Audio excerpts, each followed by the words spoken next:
ನಮಸ್ಕಾರ. ವಿಶ್ವ ವೈಚಾರಿಕ ವಾಹಿನಿಗೆ ತಮ್ಮೆಲ್ಲರಿಗೂ ಪ್ರೀತಿಯ ಸ್ವಾಗತ. ನೀವು ನೋಡ್ತಾ ಇದ್ದೀರಿ ಕಾಫಿ ಕಟ್. ದಿನಪತ್ರಿಕೆಗಳಲ್ಲಿ ಬರುವಂಥ ಸುದ್ದಿ ಸಮಾಚಾರಗಳನ್ನು ನಾವು ಅದರ ಬಗ್ಗೆ ಒಂದಷ್ಟು ಚರ್ಚೆ ಮತ್ತು ವಿಶ್ಲೇಷಣೆಗಳನ್ನು ಮಾಡ್ತೇವೆ. ಇವತ್ತು ಡಿಸೆಂಬರ್ 31, 2025ನೇ ಇಸವಿಯ ಕೊನೆಯ ದಿನ. ಇವತ್ತು ಮುಗಿದ್ರೆ ಇನ್ನು ನಾಳೆಯಿಂದ ನಾವು 2026ನೇ ಇಸವಿಗೆ ಬರ್ತೇವೆ. ಇವತ್ತು ಕೊನೆಯ ದಿನ ಏನೇನು ಸುದ್ದಿಗಳು ಬಂದಿದೆ ಅನ್ನೋದನ್ನು ನೋಡೋದಾದರೆ, ಮೊದಲಿಗೆ ನಾವು ನಮ್ಮ ಅತಿಥಿಗಳನ್ನು ಬರಮಾಡಿಕೊಳ್ಳುವಂಥ ಸಮಯ. ಸರ್ ನಮಸ್ತೆ. ಶಿವಾನಂದ್ ಅಲ್ವಾ? ಸೇತುರಾಮ್ ಕ್ಷಮಿಸಿ. ಸೇತುರಾಮ್, ನಿಮಗೆ ಈ ಕಾರ್ಯಕ್ರಮಕ್ಕೆ ಪ್ರೀತಿಯ ಸ್ವಾಗತ. ನೀವು ಉದ್ಯಮಿಗಳು, ಇವತ್ತಿನ ಸುದ್ದಿ ಸಮಾಚಾರಗಳನ್ನು ವಿಶ್ಲೇಷಣೆ ಮಾಡೋದಕ್ಕೆ ನೀವು ನಮ್ಮ ಜೊತೆಗಿದ್ದೀರಿ. ತುಂಬ ಹೃದಯದ ಧನ್ಯವಾದಗಳು. ನಿಮಗೆ ಸ್ವಾಗತ ಸರ್. ಧನ್ಯವಾದಗಳಿಗೆ.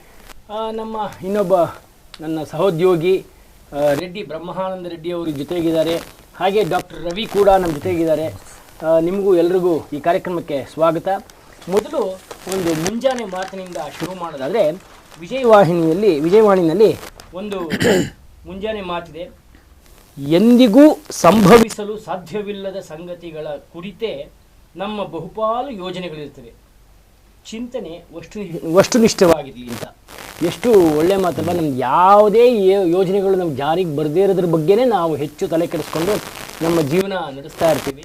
ವಸ್ತುನಿಷ್ಠವಾಗಿದ್ದರೆ ಅದು ನಿಜಕ್ಕೂ ಒಳಿತು, ನಮ್ಗೆ ಅದು ರಿಯಾಲಿಟಿ ಗೊತ್ತಾಗುತ್ತೆ ಅನ್ನೋದ್ರ ಬಗ್ಗೆ ವಿಜಯವಾಣಿನಲ್ಲಿ ಒಂದು ಮುಂಜಾನೆ ಮಾತಿದೆ. ಇವತ್ತಿನ ಕೆಲವು ಮುಖ್ಯಾಂಶಗಳನ್ನು ನೋಡೋದಾದರೆ, ಮೊದಲಿಗೆ ನರೇಂದ್ರ ಮೋದಿಯವರು ಒಂದು ಲೇಖನವನ್ನು ಬರೆದಿದ್ದಾರೆ. 2025 ಸುಧಾರಣೆಗಳ ವರ್ಷ ಅಂತ. ಹಾಗೆ ಒಂದಷ್ಟು ಪೊಲೀಸರಿಗೆ ವರ್ಷಕ್ಕೆ 13 ವೇತನವನ್ನು ಹೇಳಿದ್ದಾರೆ.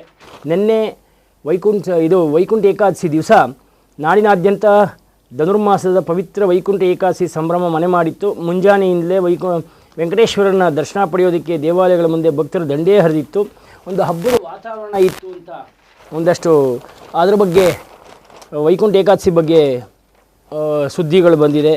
ಆಮೇಲೆ ದಾಖಲೆ ಸೇರಿದ ಪುಟ್ಟ ಲೇಖಕಿ, 4ನೇ ಕ್ಲಾಸಿನ ವಿದ್ಯಾರ್ಥಿ ಒಬ್ಬಳು ಒಂದು ಕಾದಂಬರಿಯನ್ನು ಬರೆದು ದಾಖಲೆ ಸೇರಿದ್ದಾಳೆ. ಅದು ನಿಜಕ್ಕೂ ಖುಷಿ ಕೊಡುವಂಥ ಸಂಗತಿ.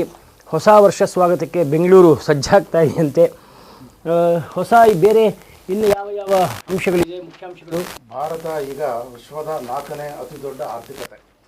ಜಪಾನ್ನ ಮೀರಿಸಿ ಇದು ಸಾಧನೆ ಮಾಡಿದೆ. ಓಕೆ. ಇನ್ನೂ ಒಂದು ಹೆಡ್ಲೈನು ಮುಖ್ಯಾಂಶ ಅಂದರೆ, ಇಂದು ಢಾಕಾದಲ್ಲಿ ಬಾಂಗ್ಲಾ ಮಾಜಿ ಪ್ರಧಾನಿ ಖಲೀದಾ ಜಿಯಾ ಅಂತ್ಯಕ್ರಿಯೆ.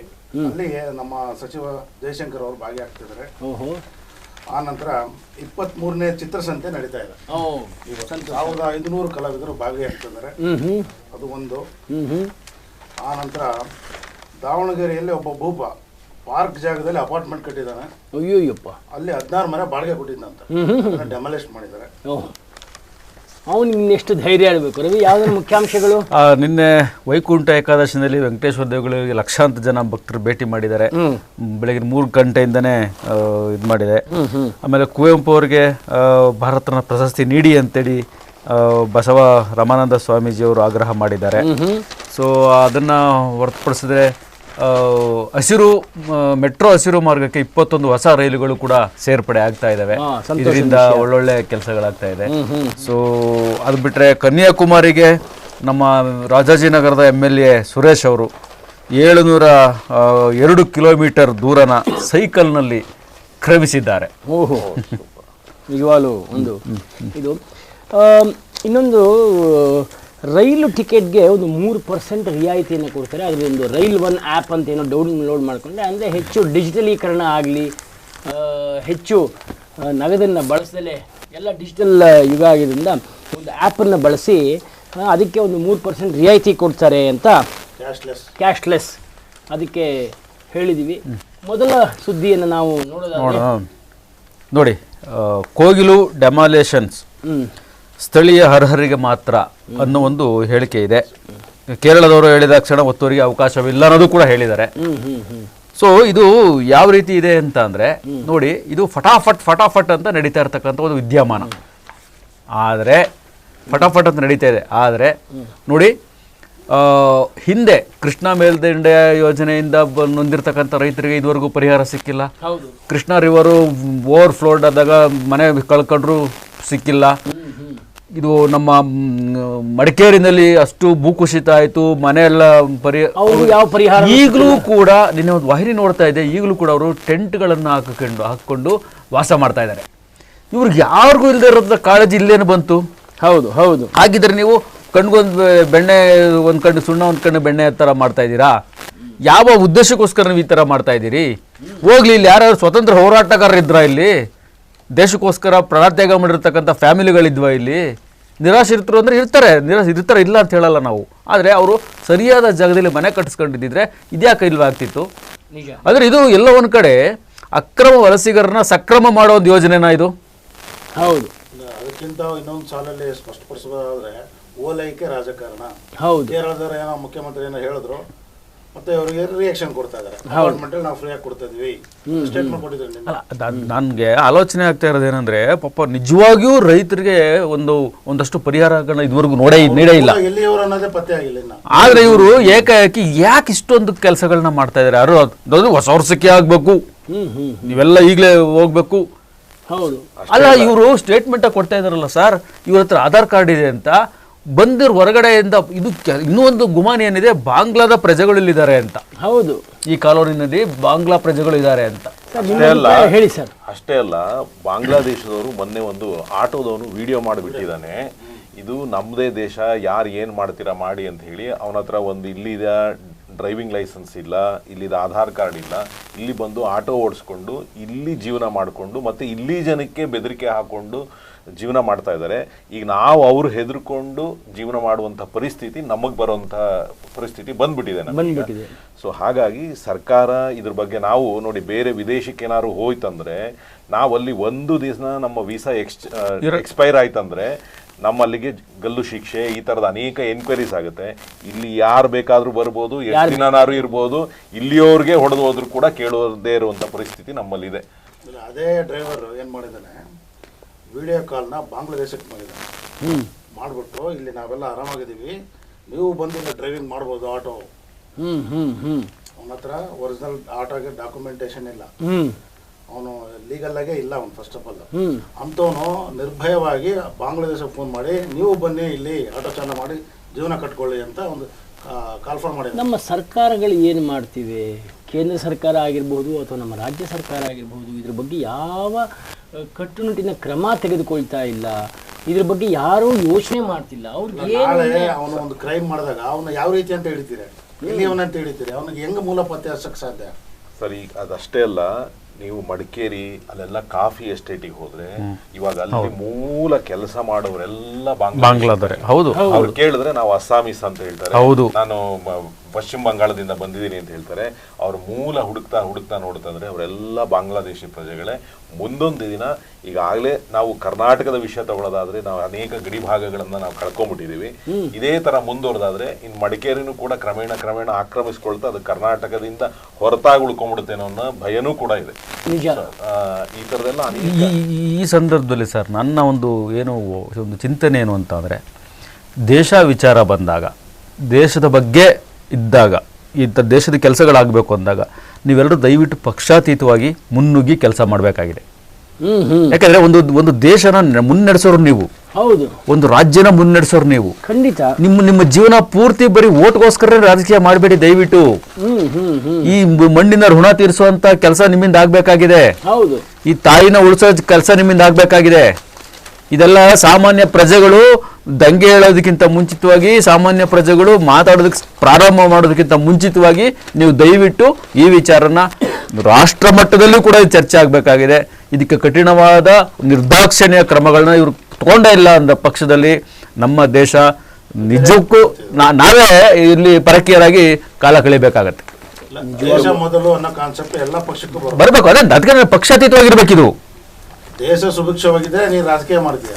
ಹೌದು, ಅದಕ್ಕೆ ಏನಂದ್ರೆ ಹೊಸ ಯುವಕರು ರಾಜಕಾರಣಕ್ಕೆ ಬರಬೇಕು. ಹಿಂದೆ ಹೇಳ್ತಿದ್ರು politics is the last resort for the scoundrels ಅಂತ. ಅದು ತಪ್ಪು. ಯುವಕರು ಬರಬೇಕು, ವಿದ್ಯಾವಂತರು ಬರಬೇಕು. ಬಂದಾಗ ಸಮರ್ಥವಾಗಿ ನಿಭಾಯಿಸುವಂತ ಪರಿಸ್ಥಿತಿ ಇರ್ತದೆ. ಈಗ ಏನಾಗಿದೆ, ನಮ್ಮಲ್ಲಿ ವಂಶ ಪಾರಂಪರ್ಯವಾಗಿ ಅವರೇ ಆಡಳಿತ ಮಾಡ್ಕೊಂಡು ಬಂದು ಈಸ್ ಕ್ವಾಲಿಫೈಡ್ ಆರ್ ವಾಟ್, ಅದು ಅವ್ರಿಗೆ ಬೇಕಾಗಿಲ್ಲ. ಬಟ್ ನಮ್ಮ ಅಪ್ಪ ಆಗಿದ್ದ, ನಮ್ಮ ಮಗ ನಾನು ಆಗಬೇಕು. ಈ ಚಿಂತನೆಗಳಿಂದ ನಾವು ಅಂದರೆ ಹೊಸ ಯುವಕರು ಬಂದು ಆ ಚಿಂತನೆಗಳನ್ನು ಹೊರ ಜಗತ್ತಿಗೆ ತಿಳಿಸ್ತಾ ಹೋದಂತೆ ಅಂಥವ್ರನ್ನ ಬೆಂಬಲಿಸಬೇಕು. ನಮ್ಮಲ್ಲಿ ಏನಂತಂದ್ರೆ ಈ ವೋಟ್ ರಾಜಕಾರಣ, ಜಾತಿ ರಾಜಕಾರಣ ಬಹಳ ಇಂಪಾರ್ಟೆನ್ಸ್ ಆಗಿದೆ. ಮತ್ತೆ ಮಠಮಾನ್ಯಗಳು ಕೂಡ ಅದಕ್ಕೆ ಹೆಚ್ಚು ಓಲೈಸ್ತಾ ಹೋಗ್ತಾ ಇದೆ.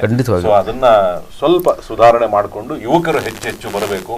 ನಮಗೆಲ್ಲ ಮಾದರಿಯಾಗಿ ನಿಲ್ಲವರು ಲಾಲ್ ಬಹದ್ದೂರ್ ಶಾಸ್ತ್ರಿಗಳು ನಿಲ್ತಾರೆ, ಮಧುದಂಡವತೆ ಅಂತವ್ರು, ನಾವೆಲ್ಲ ಅವ್ರನ್ನ ನೋಡಿದಂಥವ್ರು, ಅವರೆಲ್ಲ ನಮಗೆ ಮಾರ್ಗದರ್ಶಕರಾಗಿರ್ಬೇಕು. ಅಂತ ವಿಚಾರಗಳನ್ನ ಹೆಚ್ಚೆಚ್ಚು ಮಕ್ಕಳುಗಳಿಗೆ ನಾವು ತಿಳಿಸ್ತಾ ಹೋಗದಂತೆ ರಾಜಕಾರಣಿಗಳ ಬಗ್ಗೆ, ರಾಜಕಾರಣದ ಬಗ್ಗೆ ಹೆಚ್ಚು ಆಸಕ್ತಿಯನ್ನು ವಹಿಸ್ತಾರೆ. ಅವಾಗೆಲ್ಲೋ ಸಮಾಜದಲ್ಲಿ ಸ್ವಲ್ಪ ಬದಲಾವಣೆ ಆಗುತ್ತೆ. ಅಲ್ಲ ಸರ್, ಇವ್ರು ಯಾರಿಗೂ ಯಾಕೆ ಇವ್ರು ಇತಿಹಾಸನ ಓದ್ತಾ ಇಲ್ಲ ಅಂದರೆ, ಇವರು ಫಸ್ಟು ರಾಜಕೀಯ ಅನ್ನೋ ಹೆಸರೇ ಇರ್ತಿರ್ಲಿಲ್ಲ. ಅವಾಗ ಸಮಾಜ ಸೇವೆ ಅನ್ನೋದೇ ರಾಜಕೀಯ ಅಂತಿತ್ತು. ಈಗ ಇವ್ರು ಯಾಕೆ ಅವ್ರು ಮಾದರಿಯಾಗಿ ತೊಗೊತಾ ಇಲ್ಲ? ಅಟ್ಲೀಸ್ಟ್ ಒಂದು 10%. ಇವತ್ತಿನ ವೇಗನೇ ಬೇರೆ ಆಗೋಗಿದೆ, ಇವತ್ತಿನ ಚಿಂತನೆಗಳೇ ಬೇರೆ ಆಗೋಗಿದೆ. ಯಾವ ಒಬ್ಬ ರಾಜಕೀಯ ವ್ಯಕ್ತಿಯು ಕೂಡ ಮಾದರಿ ಅಂತ ಅನ್ಸೋದೇ ಇಲ್ಲ. ಎಲ್ಲಾನು ನೋಡಿದ್ರು ಬಹಳ ರಾಜಕಾರಣಿಗಳ ಹಿನ್ನೆಲೆ ನೋಡಿ, ಅವರು ರಿಯಲ್ ಎಸ್ಟೇಟೋ ಇನ್ನೊಂದು ಯಾವುದೋ ಮಾಫಿಯಾನೋ ಯಾವುದಕ್ಕೂ ಸಂಬಂಧಪಟ್ಟರೆ ಜಾಸ್ತಿ ಇದೆ. ಹೌದು ಹೌದು ಹೌದು. ಮುಂದಿನ ನೋಡಿ ಸರ್, ಇದಕ್ಕೆ ಸಂಬಂಧಪಟ್ಟದ್ದು ಇನ್ನೊಂದೇನು ಸುದ್ದಿ ಇದೆ ಹೇಳ್ಬಿಡ್ತೀನಿ. ಆಗಲೇ ಆಟೋ ಚಾಲಕರ ಬಗ್ಗೆ ನೀವು ಚರ್ಚೆ ಮಾಡಿದ್ರಿ. ಬಾಂಗ್ಲಾ ಪ್ರಜೆ ಇಲ್ಲಿ ಬಂದು ಎಷ್ಟರ ಮಟ್ಟಿಗೆ ಅವನು ಮಾತಾಡ್ತಾನೆ ಅಂತ. ಆದರೆ ಅಲ್ಲಿ ಮತ್ತೆ ಬಾಂಗ್ಲಾದಲ್ಲಿ ಮತ್ತೊಬ್ಬ ಹಿಂದೂಗೆ ಗುಂಡಿಕ್ಕಿ ಹತ್ಯೆ, ಅಲ್ಲಿ ನಿಲ್ತಾನೆ ಇಲ್ಲ. ಇದು ಅಲ್ಲಿ ಈ ತಾರತಮ್ಯಗಳು ಹೆಂಗೆ ನಡೀತಾ ಇದೆ ನೋಡಿ. ಈ ತಾರತಮ್ಯಗಳು ಹೇಗೆ ನಡೀತಾ ಇದ್ದಾವೆ, ಏನು ಕತೆ, ಯಾಕೆ ಅಲ್ಲಿ ಯಾರು ಮೂಗು ತೋರಿಸ್ತಾ ಇಲ್ಲ, ಯಾಕೆ ಮಾತಾಡ್ತಾ ಇಲ್ಲ? ಸರ್, ಖಂಡಿತ ಇದ್ರ ಬಗ್ಗೆ ಯೋಚನೆ ಮಾಡಬೇಕು. ಏನಂದರೆ ನೋಡಿ, ಬಾಂಗ್ಲಾದೇಶದಲ್ಲಿ ಅವ್ರಿಗೊಬ್ಬ ಹಿಂದೂ ಅನ್ನೋದು ಅಷ್ಟೇ ಪ್ರತಿನಿಧಿಯಾಗಿ ಕಾಣಿಸ್ತಾನೆ. ಅವನು ಹಿಂದೂ ಅಂತ, ಅವನು ಯಾವುದೇ ಆ ಜಾತಿಗೆ ಸೇರಿದವನು ಈ ಜಾತಿಗೆ ಸೇರಿದವನು ಅಂತ ಇಲ್ಲ. ಒಟ್ಟಲ್ಲಿ ಅವನು ಭಾರತೀಯನ, ಅವನೊಬ್ಬ ಹಿಂದೂನ ಅದನ್ನ ಮೊದಲು ಅವ್ರು ತಿಳ್ಕೊಳ್ತಾರೆ. ಅವನು ಯಾವ ಸಂಪ್ರದಾಯನ ಫಾಲೋ ಮಾಡ್ತಾ ಇರಲಿ, ಅದು ಅವ್ರಿಗೆ ಬೇಕಾಗಿಲ್ಲ. ಅವ್ರಿಗೆ ಬೇಕಾಗಿರೋದು ಒಬ್ಬ ಹಿಂದೂ, ಅವನನ್ನು ಕೊಲ್ಲಬೇಕು ಅನ್ನೋದೇ ಮೇಜರ್ ಅಜೆಂಡಾ ಇದೆ. ಸೊ ನಾವು ಮೊದಲು ತಿಳ್ಕೋಬೇಕು, ನಾವು ನಮ್ಮ ಮನೆಯಲ್ಲಿ ಏನೆಲ್ಲ ಸಂಪ್ರದಾಯಗಳನ್ನ ಆಚರಣೆ ಮಾಡ್ಕೋತೀವೋ ಮಾಡ್ಕೊಳ್ಳೋಣ. ಆದರೆ ಮನೆಯಿಂದ ಹೊರಗಡೆ ಬಂದ ಕೂಡಲೇ ನಾನೊಬ್ಬ ಭಾರತೀಯ ಅನ್ನೋದನ್ನ ತಿಳ್ಕೋಬೇಕು. ಭಾರತಕ್ಕೋಸ್ಕರ ನನ್ನಿಂದ ಏನಾದರೂ ಕೊಡುಗೆ ಆಗುತ್ತಾ ಅದನ್ನು ತಿಳ್ಕೊಂಡಾಗ ನಾವು ಸ್ವಲ್ಪ ಜಾಗೃತರಾಗೋಕ್ಕೆ ಕಾರಣ ಆಗುತ್ತೆ ಅಂತ ನನ್ನ ಅಭಿಪ್ರಾಯ ಸರ್. ನೋಡಿ, ಇನ್ನೊಂದು ಸುದ್ದಿ ಏನಂದರೆ, ಹೊಸ ವರ್ಷಕ್ಕೆ ರಾಜ್ಯದಲ್ಲಿ ಹೆಚ್ಚಾಗ್ತಾ ಇದೆ ಡ್ರಗ್ಸು. ಇದನ್ನು ಡೈಲಿ ಮಾತಾಡ್ತಾನೆ ಇದ್ದೀವಿ. ಇವತ್ತು ಕೊನೆ ದಿನ 500 ಕೋಟಿ ರು ಮಾದಕ ವಸ್ತು ಮಾರಾಟ ಅಂದಾಜಂತೆ. ಅವರು ಟಾರ್ಗೆಟ್ ನೋಡಿ.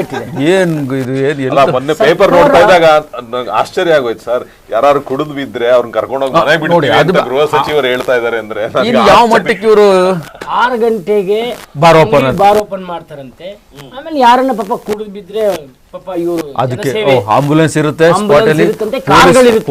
ಪೊಲೀಸ್ ಇರ್ತದೆ, ಅವ್ರು ಸ್ವಂತ ಕಾರ್ಗಳು. ಯಾವ ದಿಕ್ಕಿನಲ್ಲಿ ನಾವು ಸಾಗ್ತಾ ಇದೀವಿ ಸರ್. ಪೊಲೀಸರಿಗೆ ರಕ್ಷಣೆ ಕೊಡಕ್ ಇರೋರು ಒಬ್ರು ಕುಡುಕನಿಗೋಸ್ಕರ ಅವರು ತಮ್ಮ ಜೀವನ ಅವ್ರ ಬಲಿ ಕೊಡ್ಬೇಕು ಅಂದ್ರೆ ಎಷ್ಟು ಮಟ್ಟಿಗೆ ಇದು ಸರಿ. ನಿನ್ನೆ ಒಂದು ಸ್ಟೇಟ್ಮೆಂಟ್ ಬಂದಿದೆ, ಬೆಳಗ್ಗೆ ಹಲ್ಲುಜ್ಜರ ಒಳಗಡೆ ಬಾರ್ ಓಪನ್ ಇರುತ್ತೆ. ಅದೇನೆ ಅಂದ್ರೆ ನನಗೂ ಇಷ್ಟು ಅನುಭವದಲ್ಲಿ ಇದು ಫಸ್ಟ್ ಟೈಮ್ ಕೇಳ್ತಿರೋದು. ಬೆಳಿಗ್ಗೆ 6 ಗಂಟೆಗೆ ಬಾರ್ ಓಪನ್ ಮಾಡ್ತಾ ಇದೀವಿ. ಹೌದು, ಅಧಿಕೃತವಾಗಿ ಸರ್ಕಾರ ಹೇಳ್ತಾ ಇರೋದು. ಅಧಿಕೃತವಾಗಿ ಅವ್ರ ಸರ್ಕಾರದವರೇ ಆರ್ಡರ್ ಪಾಸ್ ಮಾಡಿರೋದು. ರಾತ್ರಿ 1 ಗಂಟೆ ತನಕ. ಹೌದು, 250 ಕೋಟಿ ರೂಪಾಯಿ ನಾವು ಪ್ರಾಫಿಟ್ ಮಾಡಲೇಬೇಕು ಇವತ್ತೊಂದು ದಿವಸದಲ್ಲಿ.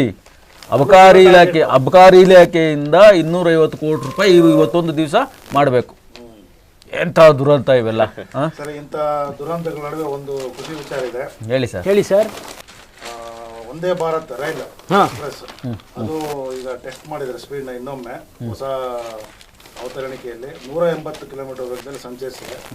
ಸೂಪರ್. ಅದು ಬಂದು ರಾಜಸ್ಥಾನದ ಕೋಟಾ ಮತ್ತು ಮಧ್ಯಪ್ರದೇಶದ ನಾಗ್ಡಾ ಸೆಕ್ಷನ್ ನಡುವೆ ಓಡಿಸಿದ್ದಾರೆ. ನೀರಿನ ಗ್ಲಾಸ್ ಇಟ್ಟು ಏನೋ ಟೆಸ್ಟ್ ಮಾಡ್ತಾರಲ್ಲ ಅದೆಲ್ಲ ಮಾಡಿದ್ದಾರೆ. 180 ಕಿಲೋಮೀಟರ್ ಸ್ಪೀಡಲ್ಲಿ ಅದು ಮೂವ್ ಆಗಿದೆ. ಒಂದು ಖುಷಿ ಸಂಗತಿ. ಹೌದು ಹೌದು ಹೌದು.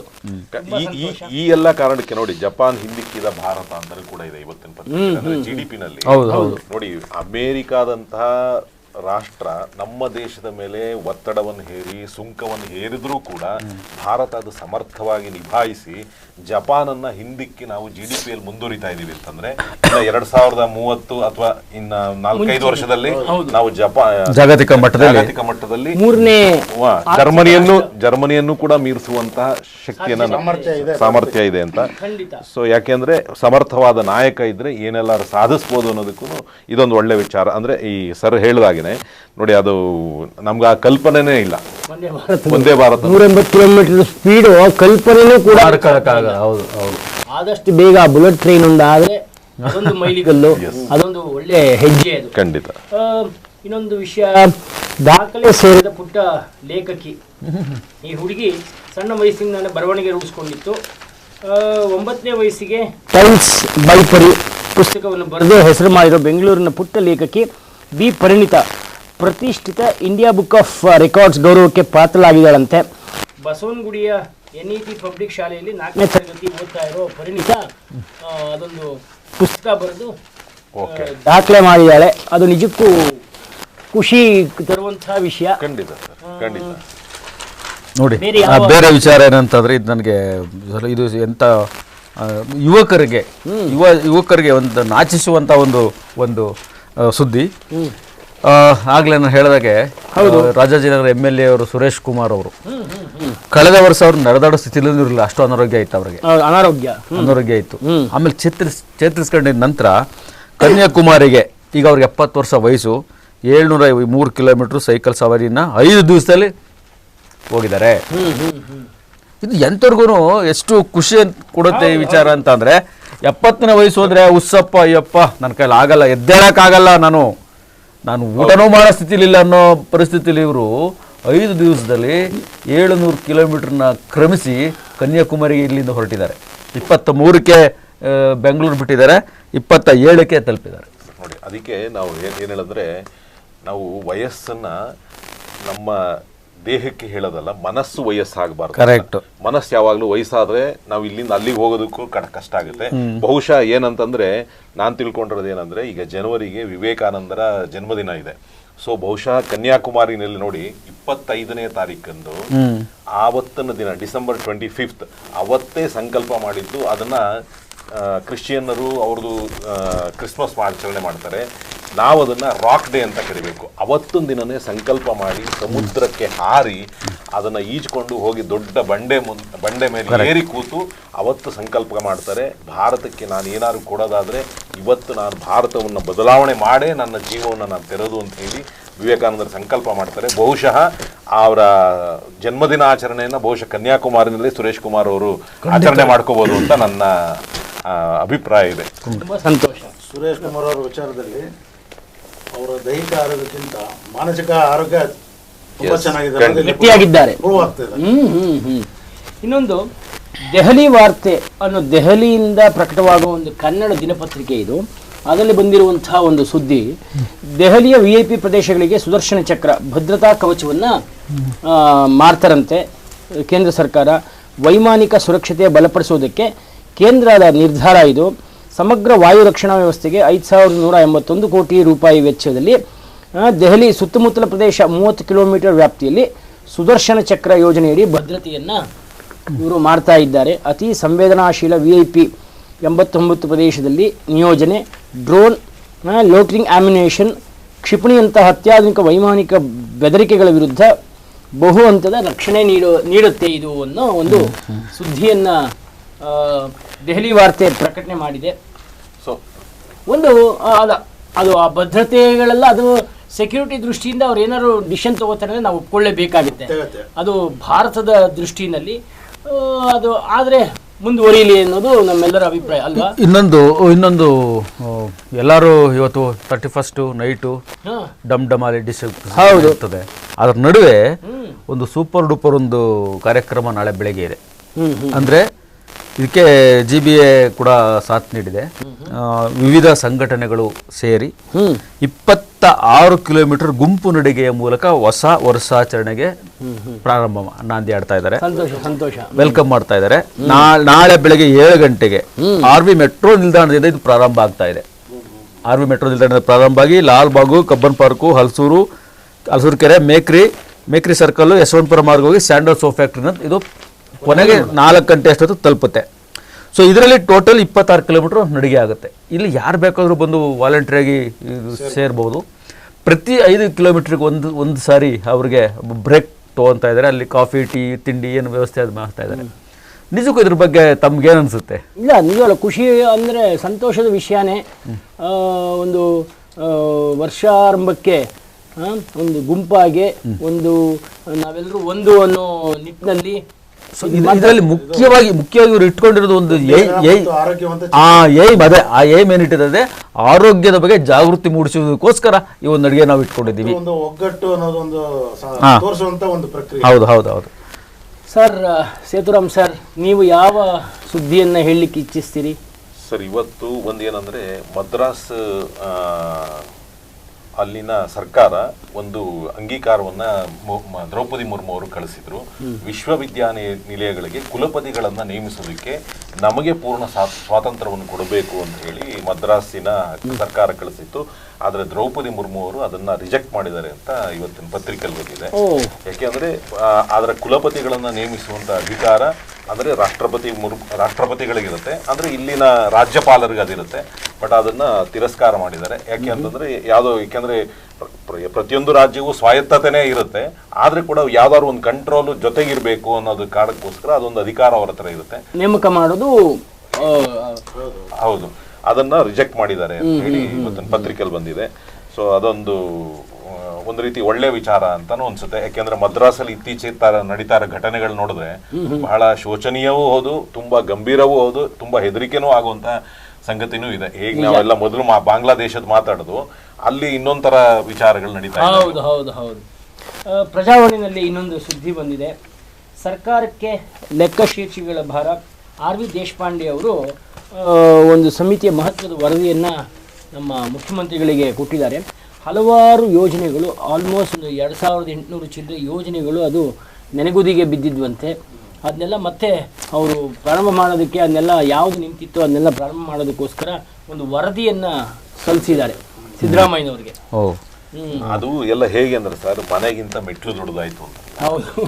ಹಾಗೆ ಇವರು ಒಂದೊಂದು ಸಮಿತಿಗಳನ್ನ ರಚನೆ ಮಾಡ್ತಾರೆ, ಆ ಸಮಿತಿಗೆ ಇನ್ನೊಂದು ನೇಮಕಾತಿಗಳನ್ನ ಮಾಡ್ತಾರೆ. ಅಂದ್ರೆ ಪ್ರತಿಯೊಂದಕ್ಕೂ ಈ ಖರ್ಚುಗಳನ್ನ ಮಾಡ್ತಾ ಮೊದ್ಲಿಂದನೂ ಎಲ್ಲರಿಗೂ ಗೊತ್ತು, ಸರ್ಕಾರ ಯಾವ್ದಾದ್ರು ಒಂದು ಸ್ಕೀಮ್ ತಂತು ಅಂದ್ರೆ ಅದು ಸ್ಕ್ಯಾಮ್ ಅಂತ ನಿಜ, ಏನಾರು ಅದ್ರ ಲಾಭ ಇರುತ್ತೆ ಅಂತ. ಇವ್ರು ಏನಾರು ಒಂದು ಹೊಸ ಸಮಿತಿ ಬಂತು ಏನಾರು ಮಾಡ್ತಾರೆ ಅಂದ್ರೆ ಅಲ್ಲಿ ಏನೋ ಒಂದು ದುಡ್ಡು ತೆಗೆಯೋದಕ್ಕೆ ಅಂತ ಹೇಳಿ ಜನಪದ ನೋಡಿ. ಈಗ ಈರುಳ್ಳಿ ಬೆಳೀತಾ ಇದಾರೆ ರೈತರು, ಅವ್ರ ಈರುಳ್ಳಿಗೆ ಬೆಲೆ ಸಿಗದೇನೆ ಅದನ್ನು ಬಂದಿದೆ ಪತ್ರಿಕೆ. ಅದನ್ನ ಆಡು ಮೇಕೆ ದನ ತಿನ್ನೋದಕ್ಕೆ ರೈತರು ಬಿಟ್ಬಿಟ್ಟಿದ್ದಾರೆ. ನೋಡಿ ಎಷ್ಟು ಶೋಚನೀಯ ಪರಿಸ್ಥಿತಿ ಇದೆ ರೈತರದು ಅಂತಂದ್ರೆ.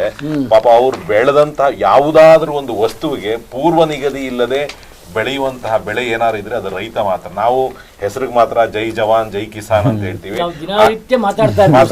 ಆದ್ರೆ ಕಿಸಾನ್ ಬಗ್ಗೆ ಯಾವುದೇ ಸರ್ಕಾರಗಳು ಏನೂ ಮಾಡ್ಲಿಲ್ಲ. ಒಂದು ಗುಂಡು ಪಿನ್ನಿಗೆ ಸರ್ MRP ಇಲ್ಲ. ನಿಜ, ಒಂದು ಸಣ್ಣ ವಸ್ತು ಅದಕ್ಕೂ ಕಂಪ್ನಿ MRP ಹಾಕ್ತಾರೆ. ಹೌದು. ಈ ರೈತರು ಬೆಳೆಯುವಂತಹ ಬೆಳೆಗಳಿಗೆ ಯಾವ MRPನೂ ಇಲ್ಲ, ಯಾವ ಬೆಂಬಲ ಬೆಲೆಯೂ ಇಲ್ಲ, ಯಾವ ಇದೂ ಇಲ್ಲ.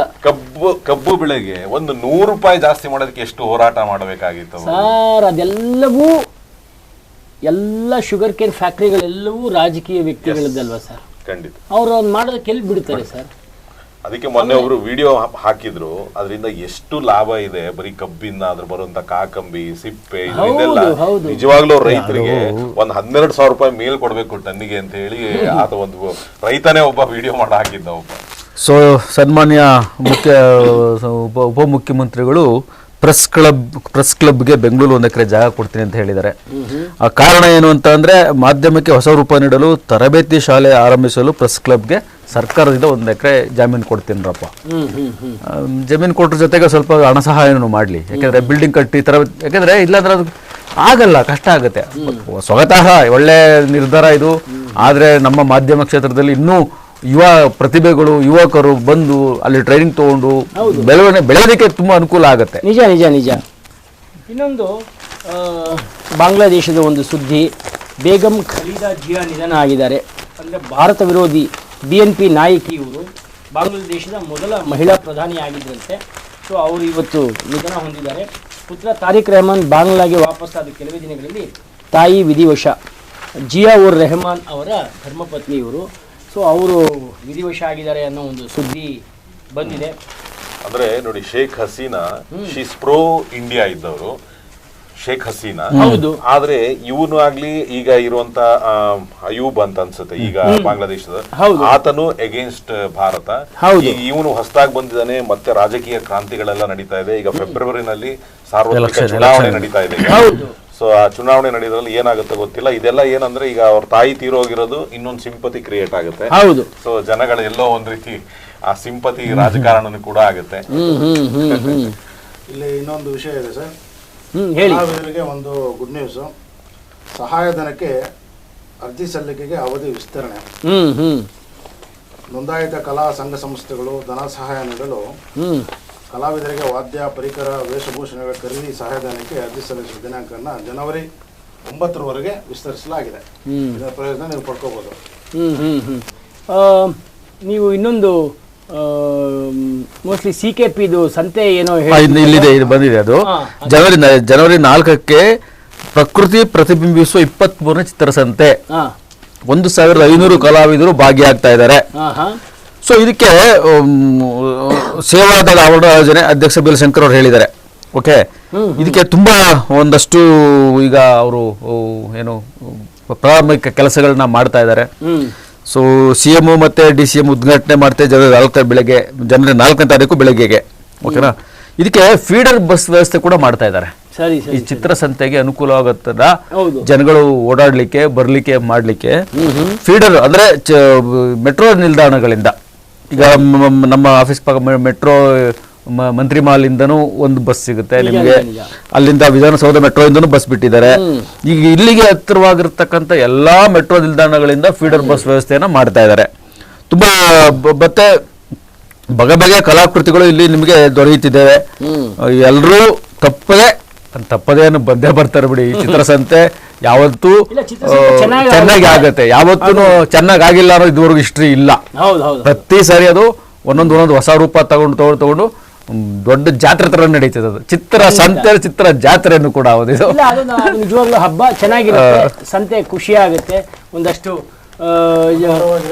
ಕಲೆಗಾರರಿಗೆ ಒಂದಷ್ಟು ಮಾರಾಟ, ಒಂದಷ್ಟು ವಹಿವಾಟು, ಯಾರ್ಯಾರಿಗೆ ಬೇಕೋ ಅದನ್ನು ತಗೊಂಡು ಹೋಗುವಂಥ ಒಂದು ಇದು ಚೆನ್ನಾಗುತ್ತೆ. ನಾವು ನೋಡಿದೀವಿ, ತುಂಬಾ ಖುಷಿಯಿಂದ ಆಗುತ್ತೆ. ವಾಹನಗಳ ತಪಾಸಣೆ, ಮುಳ್ಳಯ್ಯನಗಿರಿ, ಹೆಬ್ಬೆ ಫಾಲ್ಸ್, ಝರಿ ಫಾಲ್ಸ್, ಬಾಬಾ ಬುಡನ್ಗಿರಿ, ಕುದುರೆಮುಖ ಮೊದಲಾದ ಪ್ರದೇಶಗಳಿಗೆ ಪ್ರವಾಸಿಗರ ಪ್ರವೇಶ ನಿಷೇಧ. ಮತ್ತೆ ಉಡುಪಿ, ಮಂಗಳೂರು, ಗೋಕರ್ಣ ಸೇರಿದಂತೆ ಕಡಲ ತೀರ ಬೀಚ್ಗಳಲ್ಲಿ ಪ್ರವಾಸಿಗರ ಕಲರವ, ಬಿಗಿಭದ್ರತೆ. ಬೆಳಗಾವಿ, ಮಂಗಳೂರು, ವಿಜಯಪುರ, ಮೈಸೂರು ಸೇರಿದಂತೆ ವಿವಿಧ ಪ್ರವಾಸಿ ಕೇಂದ್ರಗಳಲ್ಲಿ ಹೊಸ ವರ್ಷಾಚರಣೆಗೆ ಕೆಲ ನಿರ್ಬಂಧಗಳನ್ನು ವಿಧಿಸಿದೆ ಸರ್ಕಾರ. ಅಂದ್ರೆ ಎಲ್ಲೋ ಪ್ರವಾಸಿ ತಾಣಗಳಲ್ಲಿ ಜನ ಹೋಗಿ ಸರ್ಕಾರ ಒಂದಷ್ಟು ವ್ಯವಸ್ಥೆಯನ್ನು ಮಾಡ್ತಾರೆ, ಒಂದಷ್ಟು ಎಚ್ಚರಗಳನ್ನು ತೆಗೆದುಕೊಂಡು ಮಾಡ್ತಾರೆ. ಬಟ್ ನಮ್ಮ ಕರ್ತವ್ಯಗಳು ಇರುತ್ತೆ. ನಾವು ಸೌಜನ್ಯದಿಂದ ಶಿಸ್ತಾಗಿ ನಾವು ವರ್ತಿಸಬೇಕಾದ ನಾಗರಿಕರಾಗಿ ನಾವು ವೈಯಕ್ತಿಕವಾಗಿ ಪಾಲಿಸಬೇಕಾದ್ದು ಒತ್ತನ್ನು ನೋಡಿ ಮತ್ತೇರಿಸ್ಕೊಳ್ಳಿ, ಇಲ್ಲಾಂದ್ರೆ ಮೃತ್ಯುವಿಗೆ ಆಹ್ವಾನ ಆಗ್ತೀರಿ. ಹೌದು, ಈ ಸಂತಸದ ಕ್ಷಣಗಳನ್ನ ಮುಂದಿನ ವರ್ಷದವರೆಗೂ ಉಳಿಸ್ಕೊಳ್ಳಿ. ಖಂಡಿತ ಎಲ್ಲದಕ್ಕೂ ಒಂದು ಲಿಮಿಟ್ ಇಲ್ಲ. ಅಲ್ಲ, ಅದು ಎಲ್ಲದಕ್ಕೂ ಒಂದು ಇತಿಮಿತಿ ಇದ್ದೇ ಇರುತ್ತೆ. ಮೊದಲೇ ಗಾದೆ ಹೇಳ್ತಾರೆ, ಕೋತಿ ಗಂಡ ಕುಡಿಸ್ದಂಗೆ ಆಡ್ತಾನೆ ಅಂತ ಅಲ್ವಾ? ಅದು ಮೊದಲೇ ನಿಮ್ಮನ್ನ ಅಷ್ಟು ಆಟ ಆಡಿಸುತ್ತೆ. ಆದ್ರೂ ನೀವು ಎಷ್ಟು ಬೇಕೋ ಅಷ್ಟು ತಗೊಳ್ಳಿ, ಹುಷಾರಾಗಿರಿ. ಯಾಕಂದರೆ ಎಲ್ರಿಗೂ ಕುಟುಂಬ ಅಂತ ಇರ್ತದೆ, ಅಪ್ಪ ಅಮ್ಮ ಇರ್ತಾರೆ, ಹೆಂಡತಿ ಜವಾಬ್ದಾರಿಯಿಂದ ಅಂದ್ರೆ ನೀವು ಅವೆಲ್ಲ ನೆನ್ಸ್ಕೊಬೇಕಾಗುತ್ತೆ. ಸಮ್ ಟೈಮ್ ನಿಜ ಆ ಸಂದರ್ಭಕ್ಕೆ ತಕ್ಕಾಗಿ ಅವೆಲ್ಲ ನೆನ್ಸ್ಕೊಬೇಕಾಗುತ್ತೆ. ನಮಗೂ ನನ್ನ ಹಿಂದೆ ಒಂದು ಫ್ಯಾಮಿಲಿ ಇದೆಯಪ್ಪ, ಅವ್ರು ನನ್ನ ನಂಬ್ಕೊ ಎಷ್ಟು ಜನ ಇದ್ದಾರಪ್ಪ, ಅದೆಲ್ಲ ಸ್ವಲ್ಪ ನೆನಪಿಸ್ಕೊಂಡು ಇದು ಹಿಂದೆ ಮುಂದೆ ಹೆಜ್ಜೆ ಇಡಬೇಕಾದದ್ದು ಅವರ ಕರ್ತವ್ಯ. ಅತಿ ದೊಡ್ಡ ವಿಚಾರ ಬಂದಿದೆ ನೋಡಿ, ಹೇಳಿ. ಸರ್ಕಾರಿ ಕೆಲಸ ಕೊಡಿಸುವ ಆಮಿಷ ಒಡ್ಡಿ 5.30 ಕೋಟಿ ಪಡೆದ ದೋಖ. ಅದೇನು ಕಾಂಗ್ರೆಸ್ ಕೆಪಿಸಿಸಿ ಮಹಿಳಾ ಘಟಕದ ಪ್ರಧಾನ ಕಾರ್ಯದರ್ಶಿ ಹೆಸರು ಹೇಳ್ಕೊಂಡು ಮಹಿಳೆಯೊಬ್ರು 10 ಜನಕ್ಕೆ ಸರ್ಕಾರಿ ಕೆಲಸ ಕೊಡಿಸ್ತೀರಂತ ಒಟ್ಟು 5,30,00,000 ದೋಚಿದ್ದಾರೆ. ನೋಡಿ, ಇದೇ ಥರದ್ದೇ ಒಂದಷ್ಟು ವೀರೇಂದ್ರ ಪಪ್ಪಿ ಅವ್ರಿಗೆ ಜಾಮೀನು ಮಂಜೂರಾಗೋಗಿದೆ ವರ್ಷದ ಕೊನೆಯಲ್ಲಿ. ಅದು ಅವರು ಅಕ್ರಮ ದಂಧೆ, ಬೆಟ್ಟಿಂಗು ಇದನ್ನೆಲ್ಲ ಮಾಡಿ ಅವರು ಬಂಧನದಲ್ಲಿದ್ರು, ಜಾಮೀನು ಸಿಕ್ಕಿದೆ. ಜಾಮೀನು ಸಿಕ್ಬಿಟ್ಟಿದೆ.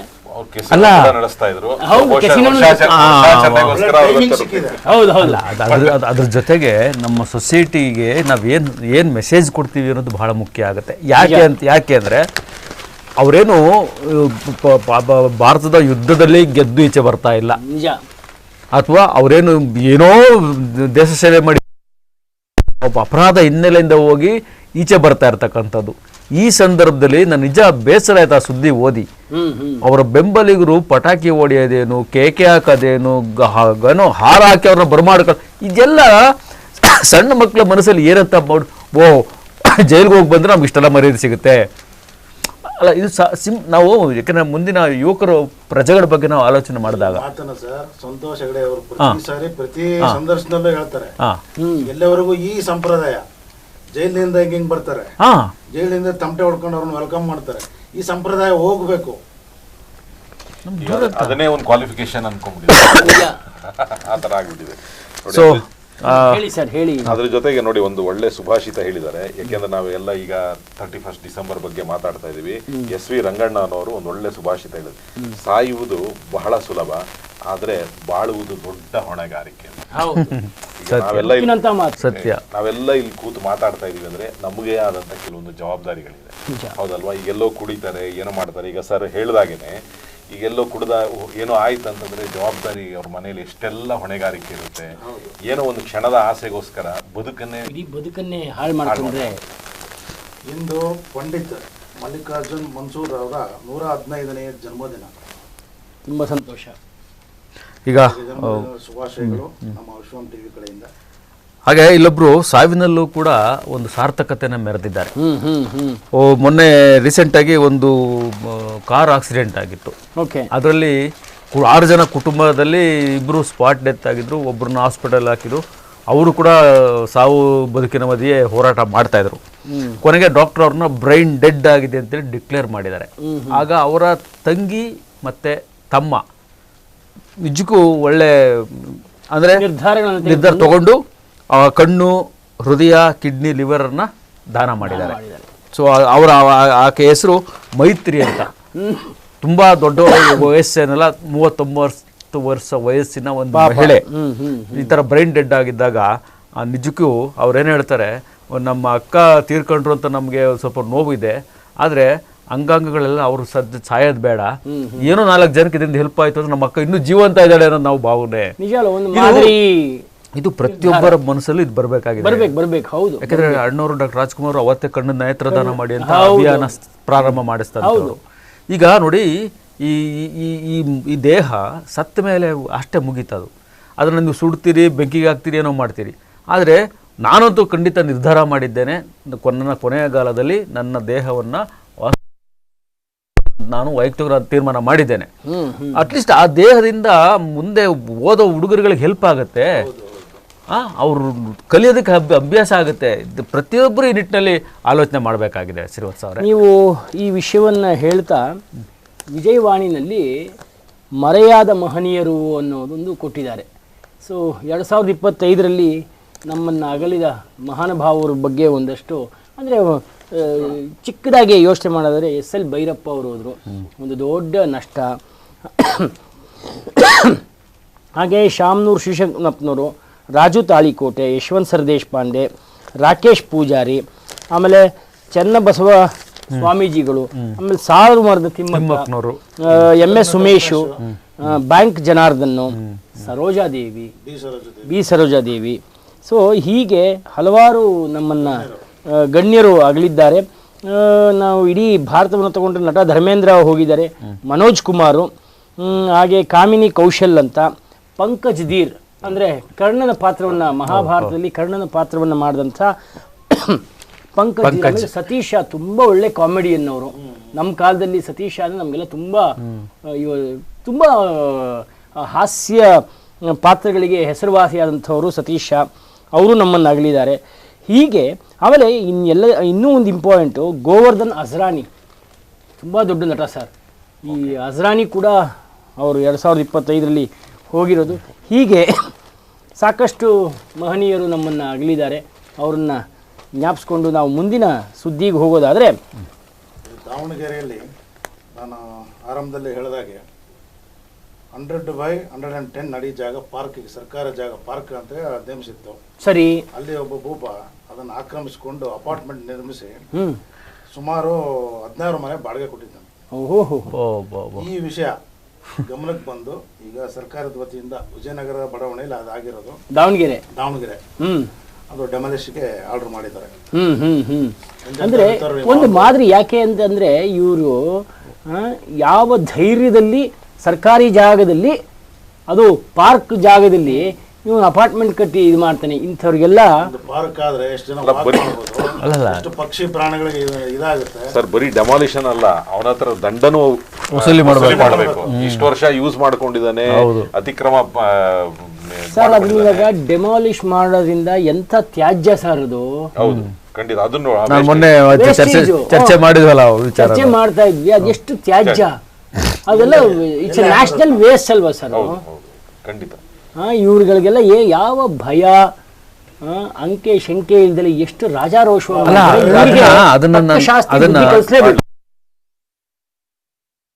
ಅದನ್ನ ನಾವು ನೀವು ಮಾಡ್ಲಿಕ್ಕೆ ಆಗಲ್ಲ. ಯಾರಿಗೆ ಬಲವಾದ ರಾಜಕೀಯ ಹಿನ್ನೆಲೆ ಉಳ್ಳವರು, ಯಾರು ಹಣ ಬೆಂಬಲವುಳ್ಳವರು ಅಂತವ್ರು ಮಾತ್ರ ಮಾಡ್ಲಿಕ್ಕೆ ಸಾಧ್ಯ. ಖಂಡಿತ ನಿಜ.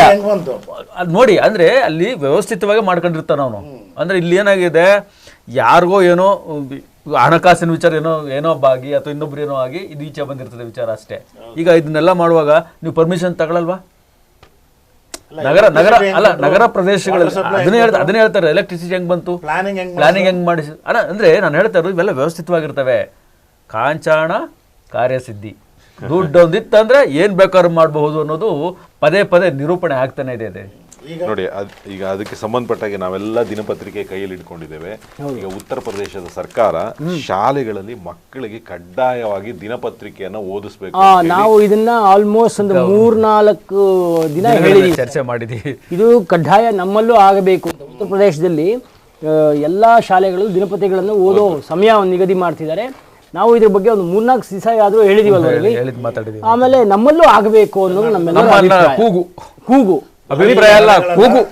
ಬರೀ ಶಾಲೆಗಳಲ್ಲ, ಕಾಲೇಜುಗಳಲ್ಲೂ ಆಗ್ಲಿ. ಖಂಡಿತ. ನೋಡಿ ಸರ್, ನನಗೆ ಗೊತ್ತಿರುವಂತ ಒಂದು ಶಾಲೆನಲ್ಲಿ ಬಂಜಾರಪಾಳ್ಯ ಅಂತ ಹೇಳಿ ಕನಕಪುರದ ಹತ್ರ ಇದೆ. ಆ ಶಾಲೆನಲ್ಲಿ ಆ ಗೋಡೆಯ ಅರ್ಧ ಭಾಗ ಕಪ್ಪು ಪಟ್ಟಿನ ಹೊರಿಸ್ಬಿಟ್ಟಿದ್ದಾರೆ.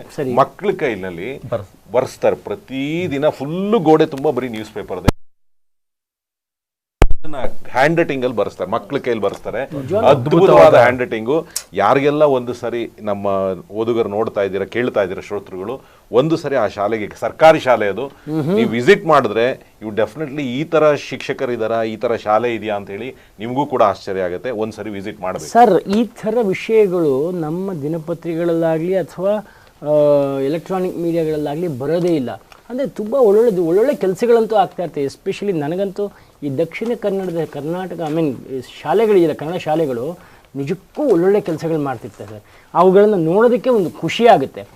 ಅಂಥವು ಹೆಚ್ಚು ನಮ್ಗೆ ಗಮನಕ್ಕೆ ಬರಬೇಕು, ಅವು ಮಾದರಿಯಾಗಬೇಕು. ಅದನ್ನು ನೋಡಿ ಬೇರೆಯವರು ಕೂಡ. ಸರ್, ನಾನು ಇನ್ನೊಂದು ಆಶ್ಚರ್ಯ ಸಂಗತಿ ಹೇಳ್ಬಿಡ್ತೀನಿ. ಆ ಶಾಲೆದು 4ನೇ ಕ್ಲಾಸ್ ಹುಡುಗ 20 ಮಗ್ಗಿನ ಉಲ್ಟಾಯಿಂದನೂ ಹೇಳ್ತಾನೆ. 4ನೇ ಕ್ಲಾಸ್ ಹುಡುಗ. ಮತ್ತೆ ಈಗ ಒಂದು 8 ತಿಂಗಳಾಗಿದೆ ಒಬ್ಬ ಹುಡುಗ, ಅದು ನಮ್ಮ ನೇಪಾಳಿಂದ ಬಂದು ಎಷ್ಟು ಚೆನ್ನಾಗಿ ಕನ್ನಡ ಓದ್ತಾನೆ ಅಂತಂದ್ರೆ, ನಮ್ಮ ಮಕ್ಕಳು ಕೂಡ ಅಷ್ಟು, ಅಂದ್ರೆ ಇಲ್ಲೇ ಬೆಳೆದಂತ ಮಕ್ಕಳು ಕೂಡ ಓದಲ್ಲ. ಆ ತರ ಸರ್ಕಾರಿ ಶಾಲೆನಲ್ಲಿ ಕೆಲವೊಬ್ರು ಮಾಸ್ಟರ್ಗಳು, ಟೀಚರ್ಸು ಅಷ್ಟು ಮುತುವರ್ಜಿ ವಹಿಸಿ ಕೆಲಸ ಮಾಡ್ತಾ ಇದ್ದಾರೆ. ಸರ್, ನೀವು ಇದೆಲ್ಲವನ್ನ ವಿದ್ಯೆಗೆ ಸಂಬಂಧಪಟ್ಟ ಹಾಗೆ ಹೇಳ್ತಿದ್ದೀರಲ್ಲ, ಇನ್ನೊಂದು ನಮ್ಮ ಭಾರತಕ್ಕೆ ಸಂಬಂಧಪಟ್ಟ ಹಾಗೆ ಉನ್ನತ ಶಿಕ್ಷಣದ ಜಾಗತಿಕ ಹಬ್ ಆಗಲಿದೆ ಭಾರತ. ಇದು ಖುಷಿ ಕೊಡುವಂಥ ಸಂಗತಿ. 2026ಕ್ಕೆ ಒಂದು ಅವರು ಪ್ರಾಜೆಕ್ಟ್ ಮಾಡ್ಕೊಂಡಿದ್ದಾರಂತೆ.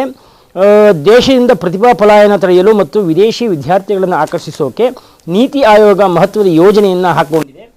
ಶಿಕ್ಷಣದಲ್ಲಿ, ಅದರಲ್ಲೂ ಉನ್ನತ ಶಿಕ್ಷಣದಲ್ಲಿ ಭಾರತವನ್ನು ಜಾಗತಿಕ ಕೇಂದ್ರ ಸ್ಥಾನ ಆಗಿಸೋ ಗುರಿ ಹೊಂದಲಾಗಿದೆ. 2026 ಅಂತ್ಯದ ಹೊತ್ತಿಗೆ ಭಾರತದಲ್ಲಿ 3 ಲಕ್ಷ ವಿದೇಶಿ ವಿದ್ಯಾರ್ಥಿಗಳು ವ್ಯಾಸಂಗ ಮಾಡಲಿದ್ದಾರೆ. 2020 ರಾಷ್ಟ್ರೀಯ ಶಿಕ್ಷಣ ನೀತಿ ಕೂಡ ಉನ್ನತ ಶಿಕ್ಷಣದ ಸುಧಾರಣೆಗೆ ಆದ್ಯತೆ ನೀಡಿದೆ. ಇದು ಒಂದು ಒಳ್ಳೆಯ ಸಂಗತಿ. ನಮ್ಮವರೆಲ್ಲರೂ ಮಾತೆತ್ತಿದ್ರೆ ಅಮೆರಿಕ, ಜರ್ಮನಿ, ಫ್ರಾನ್ಸ್ಗೆ ಹೋಗಿ ಎಲ್ಲೋ ಓದ್ತೀವಿ, ಇಲ್ಲಿಲ್ಲದೆ ಇರೋ ವಿದ್ಯೆ ಅಲ್ಲೆಲ್ಲಿದೆ ಅಂದ್ಬಿಟ್ಟು ಎಲ್ಲ ಅಲ್ಲಿ ಹೋಗ್ತಿದ್ದಾರೆ. ಇಲ್ಲಿ ಕೂಡ ಒಂದು ಒಳ್ಳೆ ಉತ್ತಮ ಬೆಳವಣಿಗೆ. ಮುಂದಿನ ಸುದ್ದಿ ನೋಡೋದಾದ್ರೆ ನಾನು ಆಗಲೇ ಹೇಳಿದಾಗೆ ಮೆಟ್ರೋ ಹಸಿರು ಮಾರ್ಗಕ್ಕೆ 21 ಹೊಸ ರೈಲುಗಳನ್ನು ಆಡ್ ಮಾಡ್ತಾ ಇದ್ದಾರೆ. ಇದರಿಂದ ರೈಲು ಓಡಾಟಕ್ಕೆ ವೇಗ ಜಾಸ್ತಿ ಆಗ್ತಾ ಇದೆ, ಮೆಟ್ರೋ ಸಂಚಾರದಲ್ಲಿ ಮತ್ತಷ್ಟು ಕಡಿತ ಆಗ್ತಾ ಇದೆ, ಪ್ರಯಾಣಿಕರಿಗಾಗಲಿ ಇನ್ನಷ್ಟು ಅನುಕೂಲ. ಆದರೆ ಈ ದರದ ವಿಚಾರದಲ್ಲಿ ಸ್ವಲ್ಪ ಎಲ್ರಿಗೂ ಹಿಂದೇಟಿದೆ. ಯಾಕೆಂದರೆ ದರಗನ್ನು ಇವರು ಇಷ್ಟೆಲ್ಲ ಅನುಕೂಲ ಮಾಡಿಕೊಡ್ತಾ ಇದ್ದಾರೆ, ಅದು ಕರೆಕ್ಟೇ.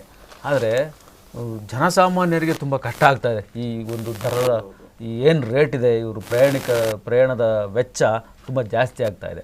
ಇದು ಪರಿಶೀಲಿಸಲೇಬೇಕಾಗಿದೆ. ಯಾಕೆಂತಂದರೆ ಇಲ್ಲಿಂದ ಇಲ್ಲಿಗೆ ಇಷ್ಟು ಆ ಕಡೆ ಈ ಕಡೆ ಹೋಗೋಷ್ಟೊತ್ತಿಗೂ ನಮಗೆ ಮಿನಿಮಮ್ ಅಂತಂದರೆ ಇಷ್ಟು ಒಂದು 20 ರೂಪಾಯಿ, 30 ರೂಪಾಯಿ, 90 ರೂಪಾಯಿ ಸಿಕ್ಕಾಪಟ್ಟೆ ಇದೆ.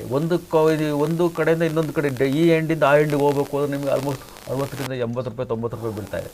ಈ ವಿಚಾರನೂ ಇವರು ಪರಿಶೀಲನೆ ಮಾಡಬೇಕಾಗಿದೆ. ಕಷ್ಟಪಟ್ಟಾದರೂ ನಾವು ಮೇಲೆ ಬರ್ಬೋದು, ಸಾಧನೆ ಮಾಡ್ಬೋದು ಅನ್ನೋಕ್ಕೆ they are the best example. ಅವರೆಲ್ಲ ರೋಲ್ ಮಾಡೆಲ್ ನಮಗೆ ಇಂಥವ್ರು ಇರ್ಬೇಕೇ ಹೊರತು ಯಾರೋ ಒಬ್ಬ ರಾಜಕಾರಣಿ, ಯಾವೊಬ್ಬ ಫಿಲಮ್ ಸ್ಟಾರು. ಎಲ್ಲ ಮಕ್ಳಿಗೆ ಏನಂದ್ರೆ ಹೀರೋ ಅಂತಂದ್ರೆ ಯಾವ್ದೋ ಫಿಲಮ್ ಸ್ಟಾರ್ ಹೆಸರು ಹೇಳ್ತಾರೆ. ಹೀರೋ ಅಂದ್ರೆ ನಮ್ಮ ಅಪ್ಪ ಅಮ್ಮ ಅನ್ನೋ ತರ ಆಗ್ಬೇಕು.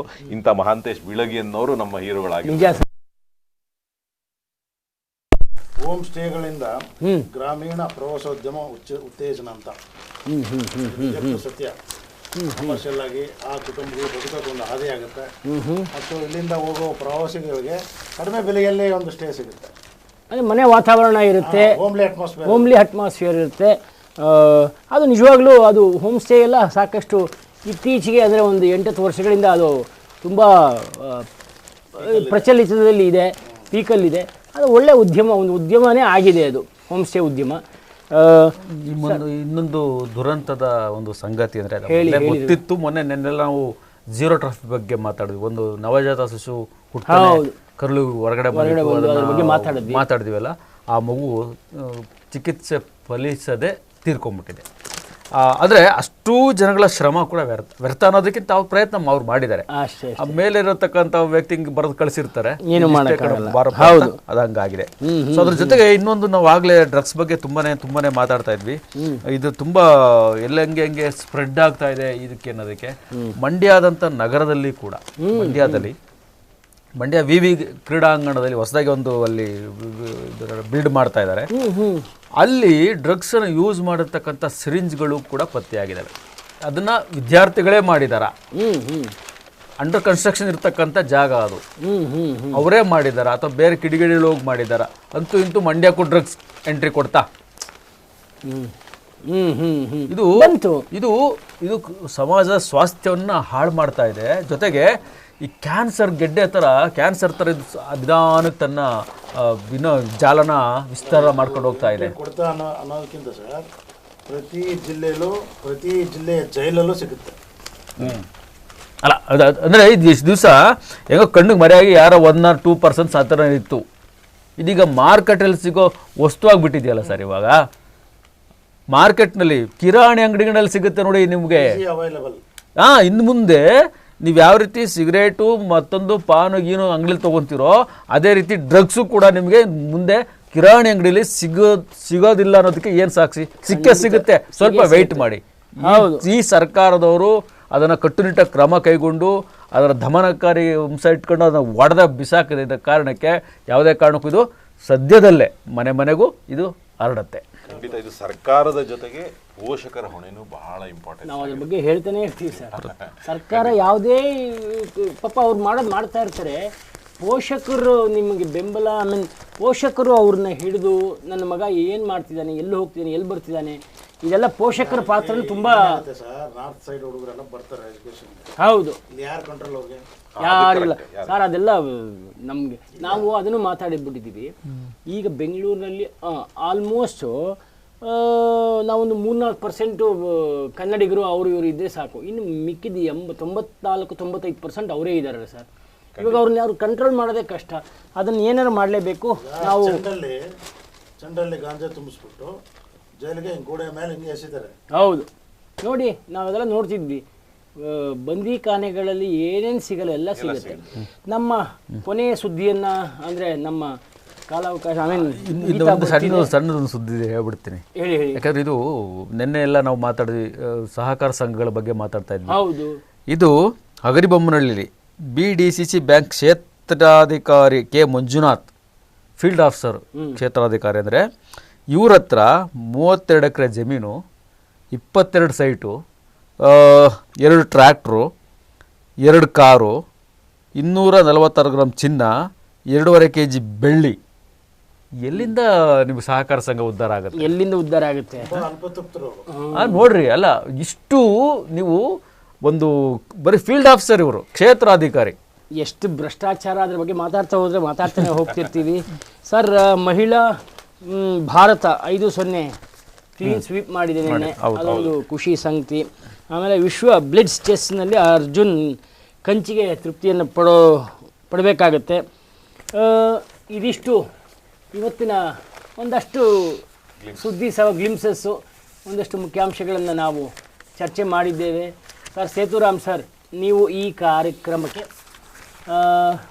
ನೀವು ನಮಗೆ ಈಗ ನಿಮ್ಮ ಸಮಯ ಕೊಟ್ಟು ಕಾರ್ಯಕ್ರಮಕ್ಕೆ ಬಂದಿದ್ದು ನಿಜಕ್ಕೂ ತುಂಬ ಖುಷಿಯಾಗುತ್ತೆ. ನಿಮಗೆ ಯಾವಾಗ ಬಿಡುವಿರುತ್ತೆ ದಯವಿಟ್ಟು ಬನ್ನಿ. ಬಂದಿದ್ದಕ್ಕೆ ತುಂಬ ಹೃದಯದ ಸಂತೋಷ. ವಂದನೆಗಳು ಸರ್. ಇಂಪಾರ್ಟೆಂಟ್ ವಿಚಾರ ಚೆನ್ನಮ್ಮ, ನೀವು ಅದ್ಭುತವಾದ ಸುದ್ದಿಗಳನ್ನು ನಮಗೆ ತಿಳಿಸ್ಕೊಟ್ರಿ. ರೆಡ್ಡಿ ಅವರೇ, ನಿಮಗೂ ಧನ್ಯವಾದ. ರವಿ, ನಿಮಗೂ ಧನ್ಯವಾದ.